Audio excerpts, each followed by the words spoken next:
야, 그래도 연이은 이 폭염 때문에 정말 뭐 다들 이렇게 힘들어하고 계십니다. 이게 이제 서울이 9일, 제주가 17일간 열대야. 예, 그리고 이제 강릉에서는 초열대야. 요즘 요런 초가 붙는 좀 많이 생겼어. 많이 봤던 것 같아요. 예. 그죠, 어릴 그죠. 때보다. 예. 아마 앞으로 더 자주 더 많이 보게 되겠죠. 아. 그래서 아까 모두에 말씀하신 것처럼 과학자들이 뭐라고 하냐면 99%에서 100%의 확률을 가지고 이야기하는데 우리 인생에서 올해가 그래도 가장 시원한 해가 아닐까 이렇게 아마 회상하게 될 수도 있다는 거죠. 교수님 이거 어떡합니까?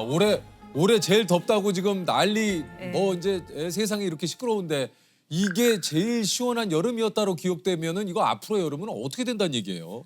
얼마 전에 세계 기상기구에서 이제 작년 지구 전체 기후 상태에 대한 보고서를 발표했는데요. 네.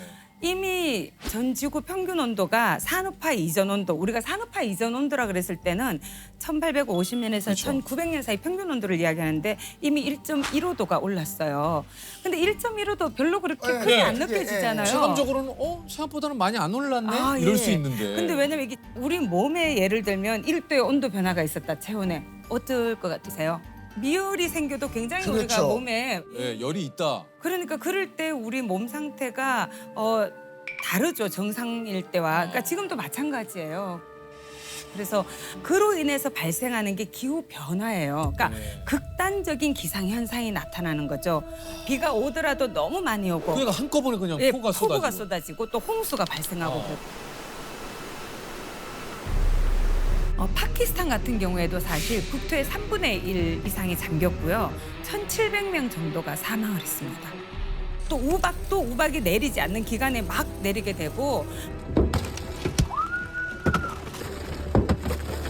네. 그리고 더워도 너무 덥고 또 그렇다고 해서 춥지 않으냐? 그렇지 않아요. 추워도 너무 추운 한파를 또 우리가 경험하게 되죠. 그리고 그거에 따라서 지표면의 평균 온도가 올라가니까 건조해지잖아요. 막 증발을 맞아요. 많이 하니까. 얼마나 메말랐는지 거북이 등껍질처럼 이렇게 쩍쩍 갈라져 있습니다. 그러면 어떻게 되느냐? 불이 발생을 해도 더 빠르게 번지는 거죠. 확산 면적도 넓어지고. 지금 얘기를 들어보니까 캐나다에서 5월에 생긴 불이 아직도 지금 다 진압이 안 네. 됐다고. 당국이 진화에 총력을 기울이고 있지만 불길은 쉽사리 잡히지 않고 있습니다.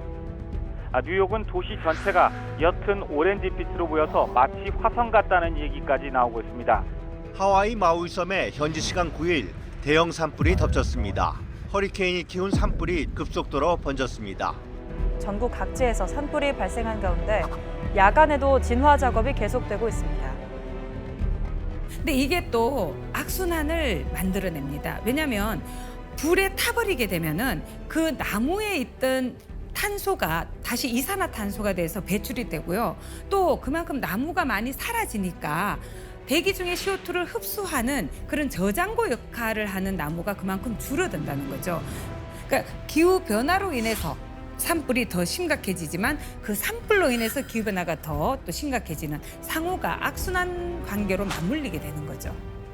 교수님께서 지금 얘기를 해주셨지만 사실 지구 온난화에 대한 얘기는 제가 뭐 초등학교 때부터 들었던 얘기거든요. 맞아요. 예. 요새는 사실 지구 온난화라는 표현이 부족하다고 이야기해요. 최근에는 어떻게 예. 표현하냐? 영어로는 글로벌 워밍이라 그랬거든요. 지구 예. 온난화. 그러더니 글로벌 히팅이라고 가열화라고 부르더니 요새는 글로벌 보일링이라고 불러요. 보일링, 끓고 있다. 끓고 있다. 열탕이 되고 있다는 거죠.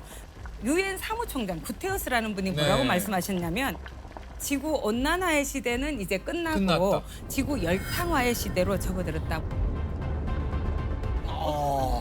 온난화의 정도가 아니고 끓어오르는 거죠. 이게- 특히 요새 바닷물이 너무 많이 끓어요. 아니 그래서요 이게 지금 저도 지금 그 얘기를 들으려고 그랬는데 플로리다에 있는 그 앞바다의 지금 수온이 38.5도인가 6도인가요? 그 그러니까 이제 생각- 거의 좀 열탕인 거죠. 네. 거기가? 그러니까 바다가 바다가요. 근데 문제는 그 플로리다 앞바다가 미국에서 그나마 네. 산호초가 건강하게 남아 있는 맞아요. 곳이었는데 이 산호초가 이제 막 백화 현상을 일으키는 거예요. 이렇게 그러면 그 안에서 서식초로 살았던 어류들도 더 이상 생존하기 어렵게 수 되는 없죠. 거죠. 우리나라도 마찬가지예요. 제주 앞바다에 백화 현상이 굉장히 심하게 지금 일어나고 있습니다. 남일이 아니에요. 저도 이거 얼마 전에 뉴스를 또 봤어요. 요즘 그 수컷 거북이가 안 태어난다. 이게 왜냐면 저 처음 알았어요. 주변 온도에 따라 그 성별이 정해진대요. 거북이는. 몰랐죠? 몰랐어요. 바다 모래에다가 이제 알을 낳잖아요. 예. 그 알들이 부화를 할 때 이게 27.7도보다 낮으면 수컷, 예. 31도가 넘으면 암컷. 그래서 요 비가 이제 딱 맞았는데 지금 어느 순간 이게 이제 해수면 온도라든가 이 지구의 온도가 높아지면서 지금 거의 99%가 암컷. 지난 4년간 수컷 거북이가 탄생하지 않았다고. 다 그렇죠. 그 수컷이 없대요. 와, 나 이거 몰랐어. 거북이가 그렇다네. 그렇게 되면 결국에는 거북이는 멸종될 수 있죠. 없어지겠네요. 예, 멸종이 될 수가 있죠. 생물 종들이 지금 사라지고 있는 게 되게 많습니다. 온도 변화 때문에. 아, 이거 참 진짜 이 말씀해 주신 대로 지구가 지금 몸살을 앓고 있다라는 게. 근데 막 사람들이 이렇게 표현하잖아요. 지구가 망하고 있다. 막 이렇게 하는데 사실 지구는 제가 생각할 때 그냥 있을 것 같아요. 지구가 뭐 부서져서 없어지지 않는 한 중요한 건 거기에 어떤 생명체가 살 건가, 그게 인간이 있을 건가, 또 죄 없는 그 많은 생물 종들이 인간 때문에 살지 못하고 사라지는 그런 문제가 있는 거겠죠.